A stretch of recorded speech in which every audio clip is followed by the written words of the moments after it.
theological theory or practical faith? Here in Germany, we are quickly satisfied with head knowledge, and because of so many different theological theories, many dear brothers and sisters are unfortunately at each other's throats. And then they don't have any time left for practice. This time I would like to introduce you to my Swabian friend from Berlin, Günther Hess. He doesn't argue, he simply lives what he believes. Marvel with me at how Günther, together with a small African team, trains almost 1,000 people through the 2 Timothy 2:2 Bible schools, who in turn train others. Extraordinarily multiplicative. Many people already know Günther Hess from Bewegen, these meetings that take place twice a year in Hohenstaufen, Baden-Württemberg. I got to know him many years ago at a leaders' meeting in Lisbon. We were in Albania together in mid-July, and I shared in the last newsletter how Günther had made all the preparations for a move to heaven after being diagnosed with pancreatic cancer at the end of February. But the Father in heaven gave him spontaneous healing. His heart has always beaten for planting churches with an Acts of the Apostles stable smell. Günther was already traveling internationally until he was suddenly stuck in Africa for 6 months due to COVID. He only wanted to speak for 3 days at a conference on multiplication through discipleship. But then all borders were closed, flights were cancelled. So God was able to prepare Günther for a new adventure. He has gained deep insights on the ground in many remote villages far from big cities. This changed Günther. He realized that, like Jesus, we must proclaim the gospel of the kingdom and not stop at the gospel of salvation.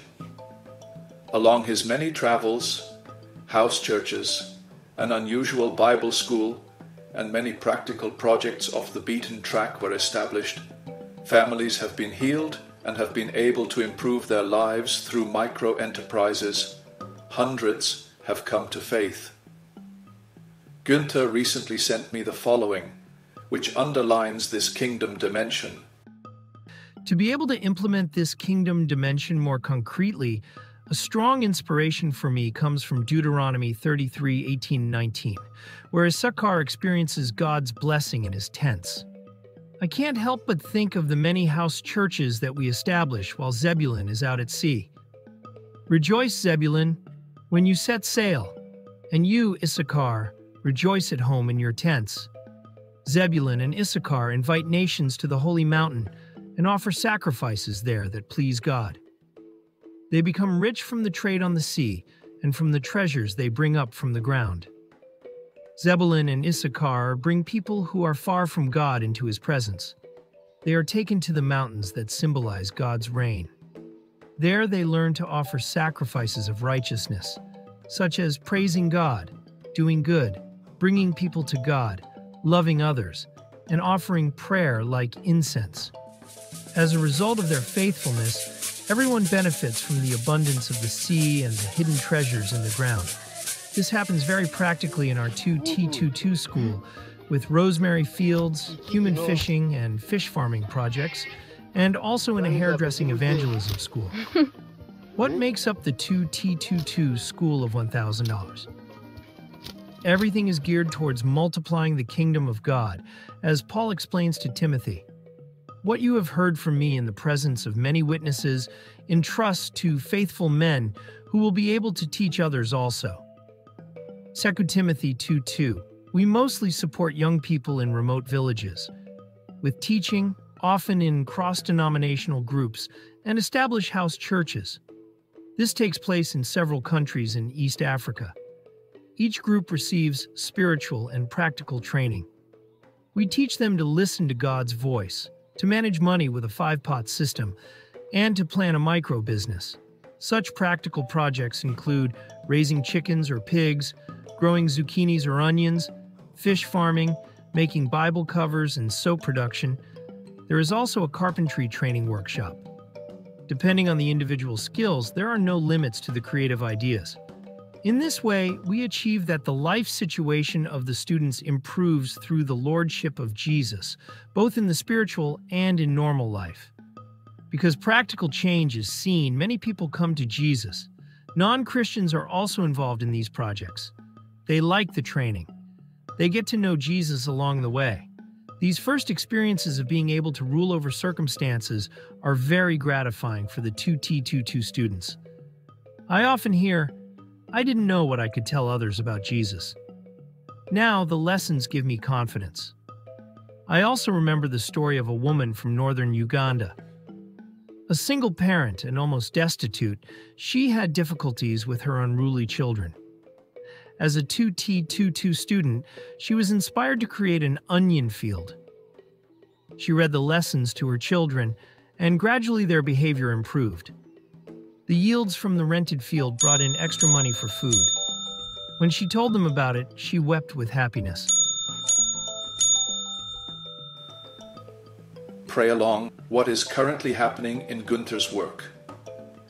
This is about the multiplication of the 13 new groups in South Sudan. They had been praying about this for more than 2 years. Now the breakthrough has come. Pray for good growth and faithful, straightforward people. You probably know about the unrest in South Sudan from the media. Think of the hairdressing schools that are being set up with daily worship, a lesson from the Bible, and of course, instructions on how to braid African hair. And there is always evangelism on Fridays. One challenge is the development of the Rosemary Project in Uganda on larger areas of leased land. This is also a combination of spiritual ministry and practical work. The vision behind this is to demonstrate a new model for spiritual ministry and thus support the lives of some of the employees and the Bible School project to a certain extent from the proceeds. Further information: www.2t22bibleschool.com. I thank Günther that his life is in many ways a strong example of practical Christian living. Let this encourage us to reckon with more real effects of our life of faith and to allow a 2T22 multiplication lifestyle. As I already mentioned, many people know Günther Hess from Bewegen.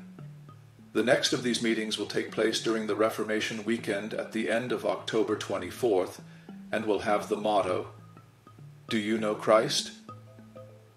Of course, we say we know him, but how well really? I mean personally, and not just by hearsay. "Yes, I knew of you only by hearing, but now my eye has seen you," is how Job summarized all his wisdom. Getting to know Christ better personally is what this next meeting in Hohenstaufen near Göppingen is all about. More information can be found at www.bewegen.love. Many thanks and lots of love, your Peter Ischka. Subscribe to this channel and recommend it to your friends. You can find more information in the description of this video.